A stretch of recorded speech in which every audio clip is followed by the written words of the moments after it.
அங்கு அவன் செய்யாத குற்றத்திற்காக மரண தண்டனை பெறுகிறாள். ஆராயாமல் தீர்ப்பளித்ததாக அரசன் மீது குற்றச்சாட்டும் கண்ணகி தன் காசிலவை கொண்டு தன் கணவன் கல்லாநலன் என்பதை உணர்த்துகிறாள். அரசனுக்கும் கண்ணகிக்கும் நடக்கும் உரையாடலே இந்த நாடகமாக அமைந்துள்ளது.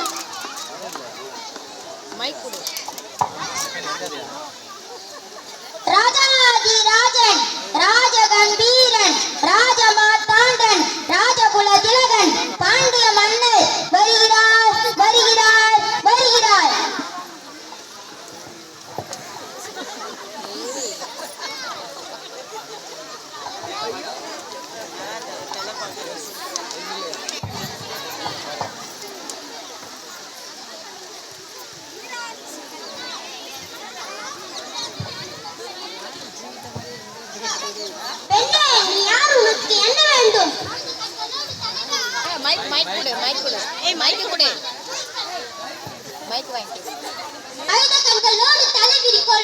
ஒரு பெண் வந்து நிற்கிறார். உங்கள் அரசரிடம் கூறுங்கள், அவள் நீதி கேட்டு வந்திருக்கிறார் என்று கூறுங்கள்.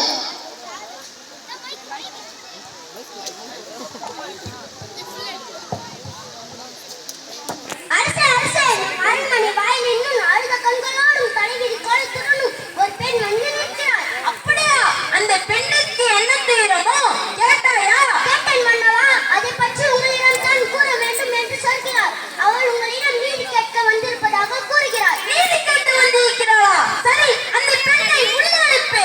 ஆண்டவர்களும் சாண்டவர்களும் நிறைந்திருக்கும் அவையிலே நடுநாயக்கமாய் மன்னர் வீற்றிருக்க அரசனுக்குள் நுழைகிறாள் கண்ணகி. இனமோடி போன்ற பெண்ணே, அவளுடைய கண்கோடு எம்மை காண வந்த காரணம் என்ன? நீ யார்? உனக்கு என்ன வேண்டும்? ஆரையாண்டு நீதி வழங்கிய மன்னனே, என்னையா யார் என்று கேட்கிறாள்? சொல்கிறேன் கேள். உலகம் வியக்கும் வண்ணம் ஒரு புறாவுக்காக தன்னுடனேயே தந்தை சிபி மன்னனை பற்றி அறிவாயா? பார்ப்பற்று பசுவை மக்கள் தேவன் என வணங்க அதன் கண்டை தேர்காலிட்டு கொண்டானே மனுநீதி சோழன், அவனை பற்றி நீ அறிவாயா? பெண்ணே, நான் கேட்ட வினாவுக்கு இன்னும் நன்மை கூறவில்லை. அதை விட்டு விட்டு நீ வேற எதையோ கூறிக்கொண்டிருக்கிறாய். உனக்கு நன்மை தெரியாத மன்னனே, என் நிலைமை அறியாமல் தானே இப்படி பேசுகிறாய். நான் இதுவரை கூறிய பெருமை மிக்க சோழ மன்னர்கள் வாழ்ந்த புகாராகவே எனது ஊர். அவ்வூரில் பழி இல்லாதிருப்பன் உடைய புகழ் மிக்க மாசத்துவன் மகனாகிய கோவலன் என்பவன் மனைவிதான். ஓ, இப்பொழுது புரிகிறது.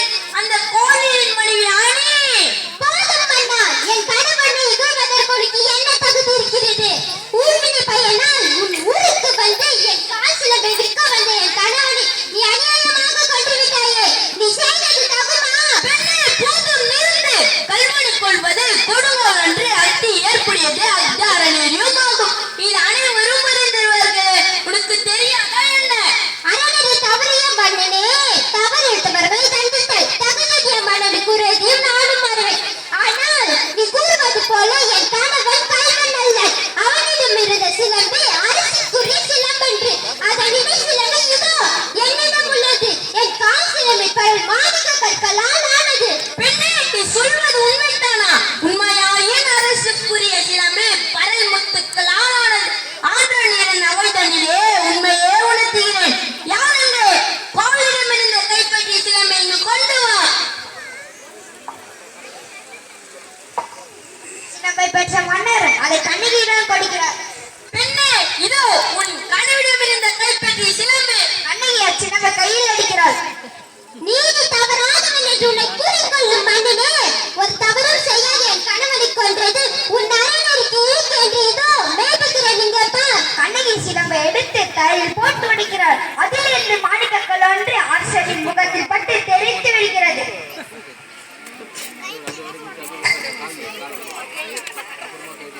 Kita